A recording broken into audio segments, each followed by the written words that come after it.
Welcome, food travelers. I'm Simon. And I'm Micah.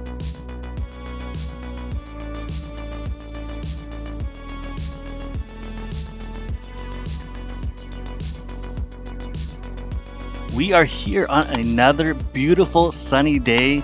We're visiting the Excalibur Resort and Casino, and we're actually here to see what King Arthur and his Knights of the Round Table have to offer at the buffet. Yeah, I'm really excited for this one, Simon. I've actually never been here before.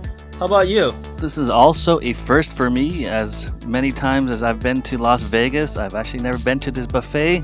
I have, however, been to the Tournament of Kings that's also located here at Excalibur, and I thought that was pretty cool to watch and dine as you watch the knights fighting. Yeah, I don't believe this one has a reservation online available. That is something I typically check before coming to any buffets. This one, I thought our payment system was pretty unique. Yeah, I thought that was pretty cool and made it kind of really efficient and quick, I would say.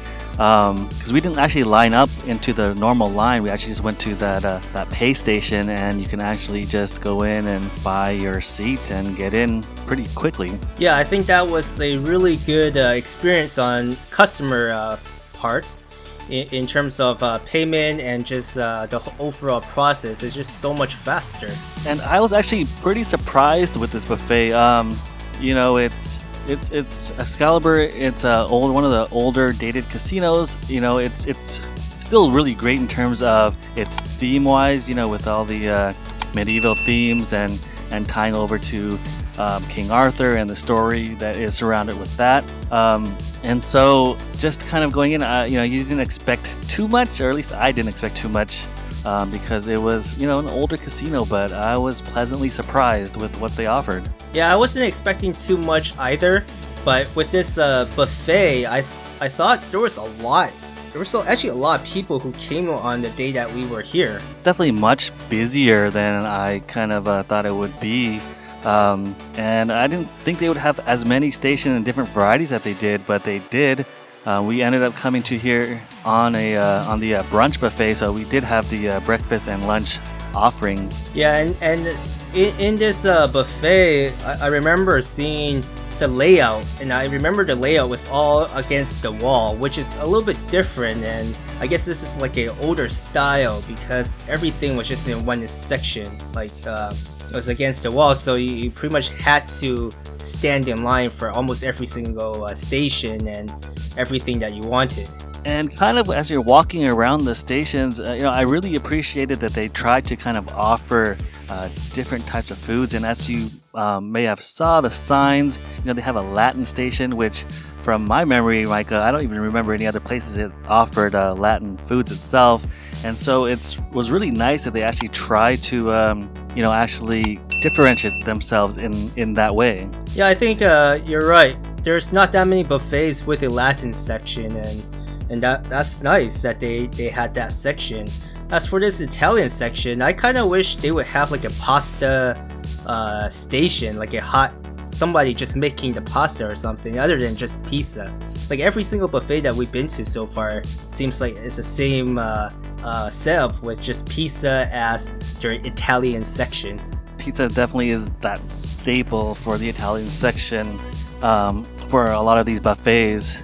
One of the things that I actually thought would have been nice was, in our previous episode at the Luxor buffet, it was just really nice to see the decor and how they just made everything themed so well. And I thought, since Excalibur is also one of those hotels that are themed pretty well, especially you look at the exterior of the hotel, it would have been nice if they could have kind of followed that same motif and brought some of that medieval theming into the buffet as well. Yeah, that would have definitely been a great or a better immersive experience on the diners part, where if everybody had a round table, or I guess in a sense where this dessert section, it kind of feels like a round table. I mean, it's circular for sure. And I know here we have a good shot of the chef making the crepe, and I actually didn't have this. And from what Mike, you said it took a while, didn't it? Yeah, this part took forever. I felt like I was standing in line for at least 5 or 10 minutes, and the chef was trying to work on 4 different prep stations at the same time and prepping everything. So I guess the people behind me wouldn't have got it as fresh, because it's kind of, as you see, it's just sitting there now. Do you remember if they were any, or were the crepes just all sweet crepes, or did they actually provide other stuff like savory ones? I think this is only sweet stuff. I think earlier in the video you see like the toppings available with the fruits and the cream, and I remember he was asking me if I wanted caramel or chocolate on top, and I said caramel with the powdered sugar, and it was good. I would get this again.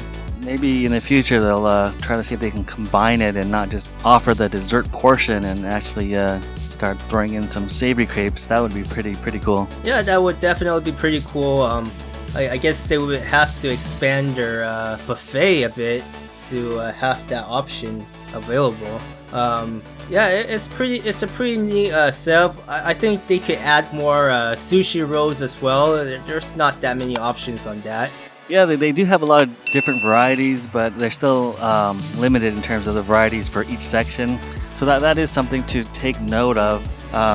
You know, it's a good size buffet, so I think if they did decide to kind of renovate and do some things to it, they actually can do a lot in terms of improvements. But you know, as you know, everybody is starting to come back to Las Vegas, and so you know, they'll start I think kind of catering to more of the things that all the patrons want, kind of once they get a better footing in terms of offering their operations as the normal, you know, the normal sense from what we were before.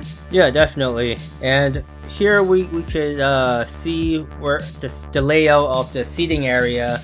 There's quite a bit of seats available as well, and you can see in the layout that all the stations are towards the back, so you pretty much just get up and it's all there in one section. There's no like different sections where you're going around just looking for different things like Luxor, where you get lost and not know that there was a seafood section. This one is all clearly laid out for you.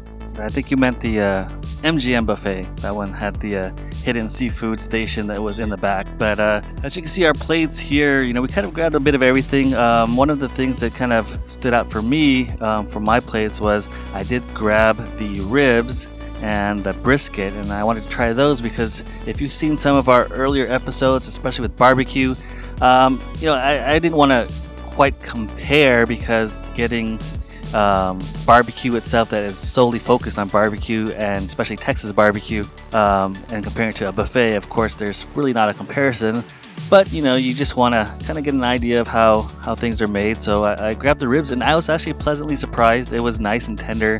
The flavor tasted good, and one of the things that I actually wanted to point out was the brisket, and I had the brisket, and it was I could say just disappointing in a sense. And I actually have a shot coming here, and the shot, I just wanted to go close, and I wasn't sure if you can tell or not, but you can see it's kind of on the dry side.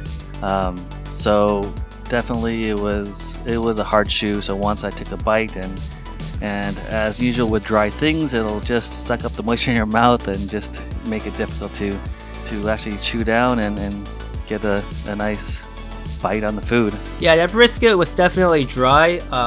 I actually was kind of surprised by it, because when you first get the cut of the brisket, you can see the bark on the outside, and it has a really nice dark bark around it.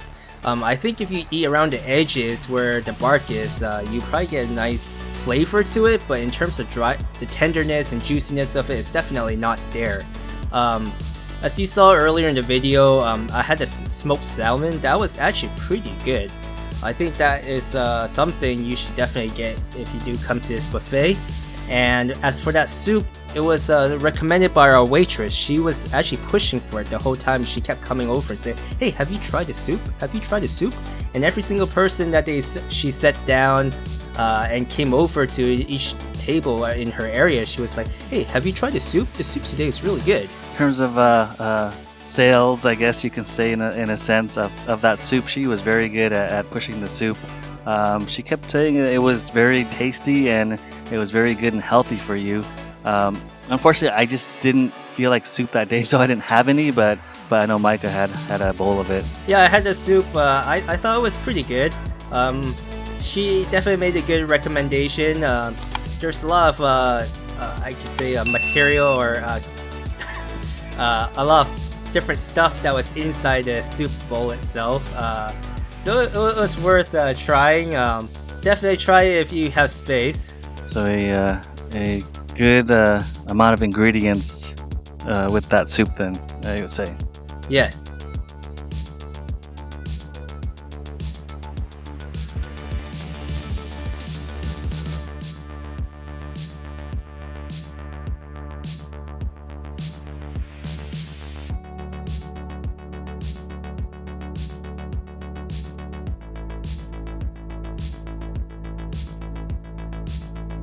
And after every buffet, we always head down to the desserts. And this dessert section out in Excalibur is just like I mentioned earlier. It's like a round table. It's in a circular shape.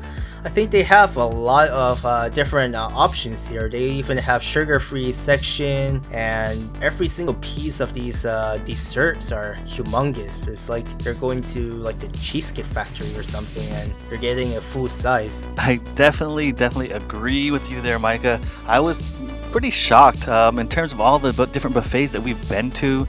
And with the things that we've seen, the variety here was pretty amazing. And kind of blew me away, and it was much more shocking than before, is they give you full-size pieces of dessert. Like if you see the pies, those are full-size pieces of pie. It's not what you'll get from other buffets on the strip where you're getting the kind of individual portions. So there's always a good and bad to that. It's awesome because if you really like that pie that you took, you can have a nice huge piece, but at the same time, if it's something you want to try and you end up not liking it, then you kind of have that bad feeling of grabbing something a little too much and not finishing it. Yeah, I agree. I think it's good that if you really like something, that you can have a full size of it, but I personally would prefer a much smaller bite size and be able to try a lot more dessert. Because they're so big, I think my main dessert was just crepe. In terms of family style, if a lot of people don't mind sharing with family or friends, definitely you can pick up one of those large size, and you don't have to grab a whole bunch of the smaller ones individually. So in terms of family style way, that worked really well if that's something that you don't mind doing. For me specifically, I ended up grabbing the strawberry cake. I grabbed the chocolate eclair cheesecake, and I also grabbed the flan. Yeah, like I said, I have only had the crepe, and that was the main thing I really wanted from the dessert. I didn't have that much space after eating all that food, and I thought the crepe was really good. Got to watch him make it right in front of me, and overall I would go grab it again if I had more space. For me, definitely I really enjoyed that strawberry roll cake. It was just delicious. It was light, so it actually didn't fill me up after I was already pretty full at that point. But I did want to try the desserts, and so that strawberry roll cake was actually really good. I would actually go eat a few of those if I had them with me now. But overall, I was pleasantly surprised with this buffet, and definitely something worth going in the future too for another round.